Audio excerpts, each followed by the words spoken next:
സ്വർഗത്തിൽ കളിയാടി വന്നിടണേ.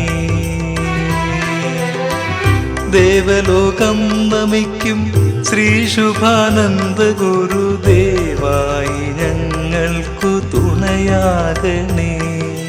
ദേവായി ഞങ്ങൾക്കു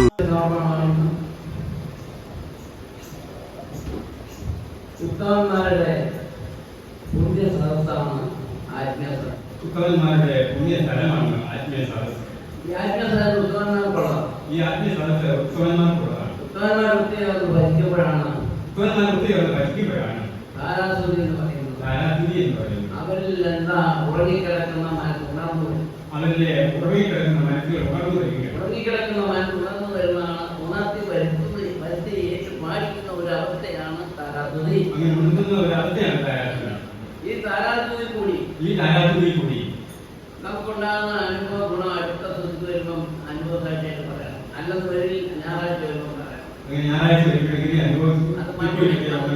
അത് ഗുണമായിട്ടാണ് ദോഷമായിട്ടാണ് മറച്ചു വെക്കാൻ പാടില്ല. അത് ഗുണമാണ് ദോഷമായി മറച്ചു വെക്കാൻ പാടില്ല.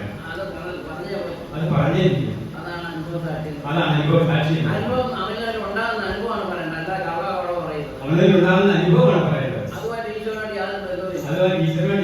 ആത്മീയ പുരുഷന്റെ ആത്മീയ ജ്ഞാനം കേട്ട് ഗ്രഹിക്കുന്ന ആൾക്കാരാണ് ചിത്തം ഉണർന്ന് അർത്ഥം ജീവിക്കുന്നവരാണ് പരിശുദ്ധന്മാർ. അല്ലെന്ന് പറഞ്ഞാൽ അവരെയാണ് ജ്ഞാനികൾ എന്ന് പറയുന്നത്. ജ്ഞാനെന്ന അഭാവമാണ്. അത് അവിടെ ഈശ്വരന്റെ കണിക പോലും കാണില്ല. നാം എല്ലാം ഒന്നാണ്. ഭഗവത്പാദത്തിൽ നാം എല്ലാം ഒന്ന് തന്നെ. ആത്മാവിൽ നോക്കുമ്പോഴും ഭേദമില്ല, നാം എല്ലാം ഒന്ന് തന്നെ. ശരീരം നോക്കും പല തരത്തിലെ ചെടിയൊക്കെ കാണും. അതും ആത്മാവായിട്ട് എന്താ ബന്ധം? ആത്മപുരുഷന്റെ ബന്ധം ആത്മാവിലാണ്. ആ ആത്മബന്ധമാണ് നിലനിൽക്കേണ്ടത്. അതിനാണ് താരാസുതി. കഴിഞ്ഞ ദിവസം ഒന്നാമത്തിൽ നല്ല ഭംഗിയായിട്ട് സംസാരത്തിലുള്ളൊരു ടേപ്പ് ഫോൺ പിടിച്ചിട്ട് പോകും. ഈശ്വരമായിട്ടുള്ള ബന്ധം താരാസുതി അവസ്ഥ എന്താണെന്നുള്ളതും അത് പ്രചരിച്ചിട്ടുണ്ട്. ഇന്നലെ പറഞ്ഞില്ലയോ, ഇത് കേട്ടാൽ പോരാ, നിങ്ങൾ അത് എഴുതിയെടുക്കണം. എഴുതിയെടുത്തൊരു ഭാഗമായിട്ട് വെച്ച് നിങ്ങൾക്ക് സമയം കിട്ടുമ്പോൾ ആ വചനങ്ങളെല്ലാം വായിച്ച് പഠിച്ച് നോക്കണം. സുഖം തേടി വന്നവർക്കിതെല്ലാം സുഖം തേടി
വ്യവസ്ഥയാണ്.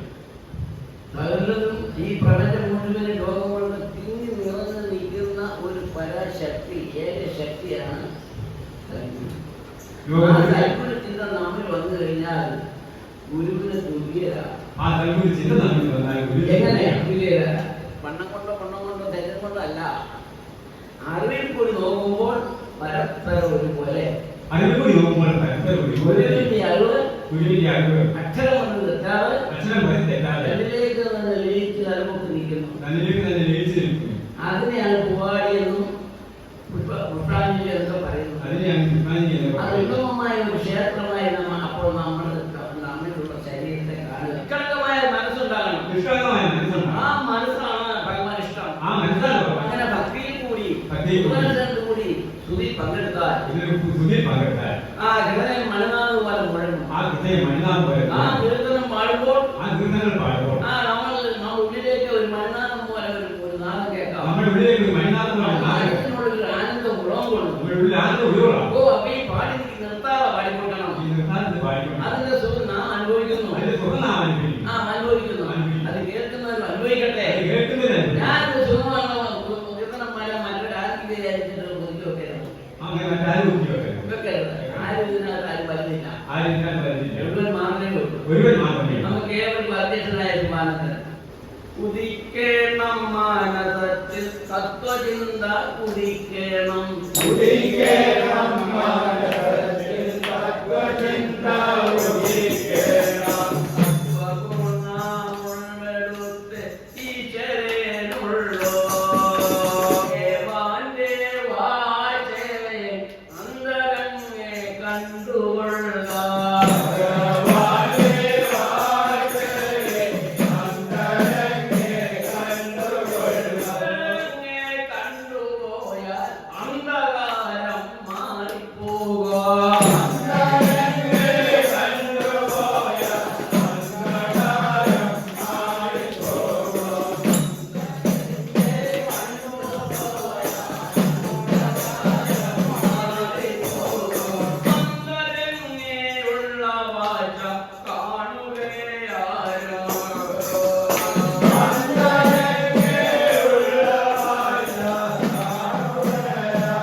Oh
ആനന്ദിപ്പിക്കാനുള്ള വസ്തു ആരാധിക്കാനുള്ളതാണെന്ന് അതാണ് നാം എന്ന് ചൂണ്ടിക്കാണിക്കുന്നു.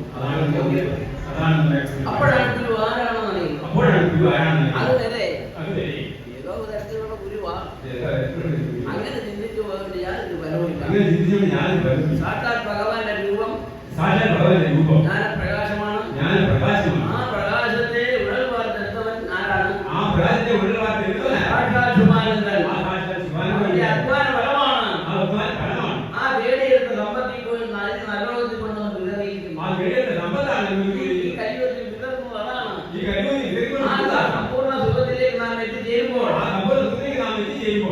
ആനന്ദമല്ലാതെ മറ്റൊന്നില്ല തന്നീലായി കാണുവാൻ തമ്പുരാനേ.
ആ ആ സ്ഥിതി ചെയ്യുന്നുണ്ട്. ആ ജ്ഞാനം അഭിഷേകം ചെയ്യും. ആ ജ്ഞാനം അഭിഷേകം അതാണ് പുഷ്പദൃഷ്ടി നടത്തുക. അതാണ് പുഷ്പദൃഷ്ടി നടത്തുക. ആ ജ്ഞാനം വർഷിക്കുന്നതിന് പകരമാണ് ഭൗതിക ലോകത്തിൽ പുഷ്പദൃഷ്ടി നടത്തുന്നു. അത് നമ്മുടെ ദേഹത്തോട് ഒഴുകി പോകുന്നു. ആ ജ്ഞാനം വൃത്തി ചെയ്യുന്നത് അത് നിങ്ങൾ നഷ്ടമായി പോകുന്നില്ല. അത് തന്നിൽ തന്റെ ആത്മാവിൽ നിറയ്ക്കും. ഇത് പൂങ്കാവനോ ഭഗവാൻ വാസിക്കുന്ന ദേവാലയം.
ദേവൻ വാസിക്കുന്ന തന്നെ താനോ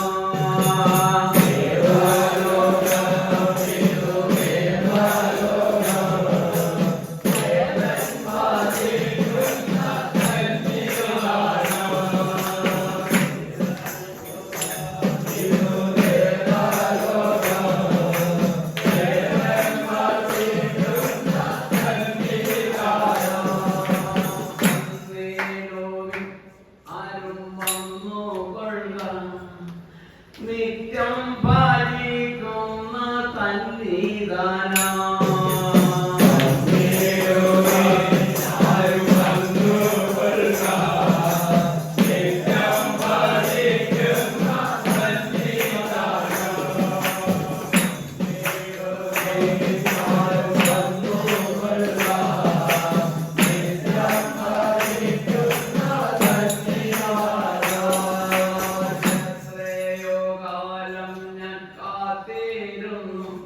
ഭഗവാനെ കണ്ടു പരിപാലിനാ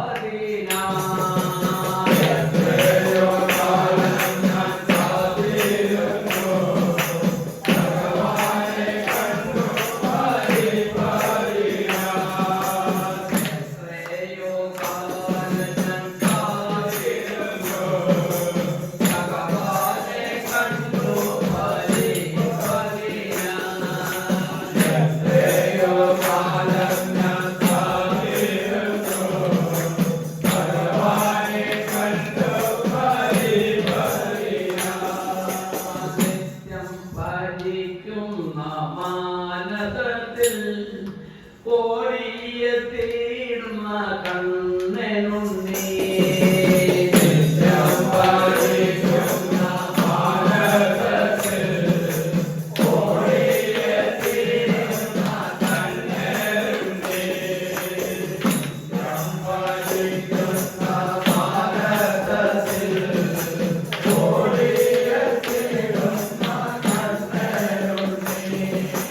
കണ്ണായ കണ്ണനെ കണ്ടിടുവാൻ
അടിയങ്ങളുടെ പരിശുദ്ധമാണ് പറഞ്ഞത് ഞങ്ങളുടെ നയപ്രകാരം നടത്തുന്ന ഈ താരാസു പരിശുദ്ധി കുറഞ്ഞൊരു കൂട്ടമാണെങ്കിലും എല്ലാ പ്രാവശ്യത്തെ കഴിഞ്ഞും അനുഗ്രഹപ്രദമായി സന്തോഷപ്രദമായി ഇത് നടത്തുന്നതിൽ കോടാന പോയി സന്താനങ്ങൾക്ക് സുഖീർന്ന് കേട്ടാൽ ആർത്തി ആവേശവും അവർ പുറവും കൊണ്ട് തലയെ കുറിച്ച് വധി ചെയ്യുവാൻ സർവീശൻ ഇനിയുള്ള സമയങ്ങളിൽ അനുവദിക്കുവാറാണ്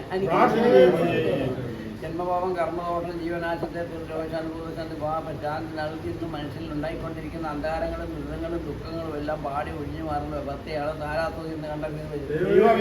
നിയമനിയമങ്ങൾ പാലിച്ചാമയങ്ങൾ പൂക്കുവാൻ ഉത്തമമായ കാലമാണ് കാലം കഴിയുമെന്ന് കണ്ടെത്തുന്നത്. എത്രയോ ത്രേതയിലും ബാബുരയിലും വന്നവരെല്ലാം കടന്നുപോയെങ്കിൽ തന്നെയും വന്നവരെല്ലാം പറഞ്ഞ് വീണ്ടും നാം വരും കലിയുഗത്തിൽ കൽക്കിയായിട്ട് വന്നു. സർവേശ്വര, ഈ ഒരു ഭാഗ്യം ഈ അന്വേനികൾക്ക് സിദ്ധിച്ചതിന് കോടാനുകൂടി ഭൂലോകത്തിൽ ആർക്കും സിദ്ധിക്കാത്ത സൗഭാഗ്യം അടിയങ്ങൾക്ക് കൽക്കിയായി എടുത്ത് വാഴുവാനുള്ള സൗഭാഗ്യം തന്നെ കോടാനുകൂടി പ്രകൃതി വിഷ കോടാനുകൂടി തന്നുവിടാൻ ഇത്ര മഹാഭാഗ്യം സിദ്ധിച്ചത് മറ്റാരുമില്ലെന്ന് കണ്ടറിയുന്നത് വലിയൊരു കൂട്ടം മാത്രമാണെന്ന് കണ്ടറിയുന്നത്. നാമത്തിൽ ജീവിക്കുന്ന എല്ലാ കുഞ്ഞുങ്ങളും അനുഭവപ്പെടുവാൻ തന്നെ പ്രാർത്ഥിക്കുന്നു. ജന്മം തന്നെയായി പോകാതിരിക്കാൻ തന്നെ പ്രാർത്ഥിക്കുന്നു. ഇതിന്റെ അടിസ്ഥാനമായ സ്ഥാപനമാണ് ഇത് കണ്ടെത്തുന്നത്. ആ സ്ഥാപകനാണ് ഇവിടെ വാഴുന്നത് കണ്ടറിയുന്നത്. ഏതൊരു ഒരു മനസ്സോടുകൂടി പ്രവർത്തിക്കാൻ തന്നെ പ്രാർത്ഥിക്കുന്നു. അങ്ങനെ തിരുവിഷ്ടം തന്നെ പുലർത്തി ജീവിക്കണം എന്നുള്ള ആത്മധൈര്യത്തോട് മാറ്റി വന്നേരുവാൻ തന്നെ പ്രാർത്ഥിക്കുന്നു. ഈ സമയത്ത് തമിഴ്നാട്ടിൽ നിന്ന് വന്ന കുഞ്ഞുങ്ങളെ കണ്ടറിയുന്ന പരിശുദ്ധനാണ് ആവശ്യത്തോട് ഓടി എത്തിയിരിക്കുന്നത് കണ്ടറിയുന്നത്. അവരിൽ ഭവിച്ചിരിക്കുന്ന എല്ലാ അന്ധകാര ദുഃഖങ്ങളെല്ലാം പാടെ ഒഴിവാക്കി മായാവലിക്കുന്ന ശക്തികളെല്ലാം മായശക്തികളെല്ലാം ഒഴിവാക്കിക്കൊണ്ട് പ്രധാനന്മാരായി തീരുവാൻ കർണയെ പ്രാർത്ഥിക്കുന്നു. ജന്മത്തിൽ വന്നതിന്റെ അനുഭവസായിട്ട് വിളിച്ചു വളർത്താക്കി അവർ അനുഭവത്തിലായി വളർത്തുവാൻ കർണയെ പ്രാർത്ഥിക്കുന്നു. അങ്ങനെ ഓരോ സന്താനങ്ങളെ എണ്ണിയും പ്രാർത്ഥിക്കുന്നു. ഇതിക്ക് വേണ്ടിയിട്ട് കഴിവനുസരിച്ചുള്ള നേർച്ച സംഭാവനയും വഴിപാടുകൾ ചെയ്തുകൊണ്ടിരിക്കുന്ന കുഞ്ഞുങ്ങളെ കണ്ടറിയുന്നത്. കഴിവില്ലാത്ത കുഞ്ഞുങ്ങൾ ചെയ്യാൻ കഴിയുന്ന കുഞ്ഞുങ്ങളെ ഓർത്ത് പ്രാർത്ഥിക്കുന്നു. ഈ സ്തുതിയുടെ ഫലം അവർ കൂടി എല്ലാം അനുഭവിക്കുവാൻ കർണയെ പ്രാർത്ഥിക്കുന്നു. പുണ്യഭൂമി നാടിന്റെ പ്രദേശത്തെ ഓർത്ത് പ്രാർത്ഥിക്കുന്നു. എല്ലാം മംഗളമായി ശുഭമാക്കി തന്നുകൊണ്ടിരിക്കുന്നത് കാണുന്നത് ഓടാൻ നന്ദിയോടെ സ്നേഹമെന്നറിയിച്ച പരിശുദ്ധമുള്ള എന്നോട് ബന്ധിച്ചിരുന്ന പോലെ ആരും മുതൽ കുടുംബബന്ധമായി ജീവിക്കുന്നതായ അകയുമായിട്ട് ബന്ധിക്കുന്ന ആ ദാസൻ ശരീരം വരിഞ്ഞ് ആത്മാവ് തുടവാകുക പ്രാർത്ഥിക്കുന്ന പ്രാർത്ഥനയെ കൈക്കൊള്ളുവാനാണ് പ്രാർത്ഥന. ഈശ്വര കൂട്ടായ്മയിൽ നിന്ന് വിട്ടുമാറാത്ത ബന്ധുക്കളായി ജീവിക്കാൻ കണ്ടേ പ്രാർത്ഥിക്കുന്നു. അത് ജാതിയോ മതമില്ലായ്മ കണ്ടറിയാൻ നാമത്തിൽ ഏകത്വമായി സന്തോഷമായി ജീവിക്കാൻ സർവേശ്വരനെ വേണ്ടിക്കുന്നവരാതെ ഒന്നിനെയും തള്ളിക്കളയാതെ നീ കാത്തുസൂക്ഷിക്കുന്നവരാതെ ഈ സ്തുതിയിൽ വന്നു ചേർന്ന സന്താനങ്ങളെയും വന്നു ചേരാൻ ആഗ്രഹിച്ച് വരായിരുന്നു കുഞ്ഞുങ്ങളെയും ഈ സ്തുതിയുടെ ഫലം അവരുകൂടി അനുഭവിക്കുവാൻ കാരണം പ്രാർത്ഥിക്കുന്നു. കഴിയാത്ത ഒരു കാര്യങ്ങളിൽ പ്രാർത്ഥിച്ചുകൊണ്ട് സർവേശ്വര എന്തെല്ലാം കുറവുള്ള കുറ്റങ്ങളുണ്ടെങ്കിൽ അതിലെല്ലാം തക്ഷണം ക്ഷമിച്ച് വീണ്ടെടുത്ത് അനുഗ്രഹമായി വളർത്തുവാൻ ഗുരു അങ്ങേ കൊണ്ട് മാത്രമേ കഴിവുള്ളെന്ന് കണ്ടറിയുന്നത്. ഭവിക്കുമ്പോൾ അത് അനുഭൂതിയാകുമെന്ന് കണ്ടറിയുന്നത്. നടക്കുന്ന പ്രാർത്ഥനയെല്ലാം കണ്ടറിയുന്നത് എല്ലാം മംഗളമായി ശുഭമാക്കി ഈ വർഷം മുതൽ ഈ സ്തുതി മുതൽ അടുത്ത സ്തുതി വരെ യാതൊരു കേസുകൾ ആപത്തും കൂടാതെ സന്തോഷമായി ജീവിതം നയിച്ച് അനുഭവസായിട്ട് വിളിച്ചു വരത്തക്ക വിധി അടുത്ത സ്തുതി ആവേശത്തോട് അനുമതിയായിട്ട് വന്നു ചെയ്യുവാൻ പ്രകൃതിയെ നീ കാത്തുപിടിച്ച് അനുവദിക്കുവാനാണ് അനുഗ്രഹിക്കുവാനാണ് പ്രാർത്ഥന. ആ പാവറ്റ പാതാരം കുഞ്ഞുങ്ങളെ നമ്മുടെ കാര്യങ്ങളും അവിടെ നേർച്ചയും വഴിപാടും എല്ലാം അങ്ങയിലേക്ക് പരമേശ്വരൻ പ്രാർത്ഥന സമർപ്പിക്കും ശക്തിയേ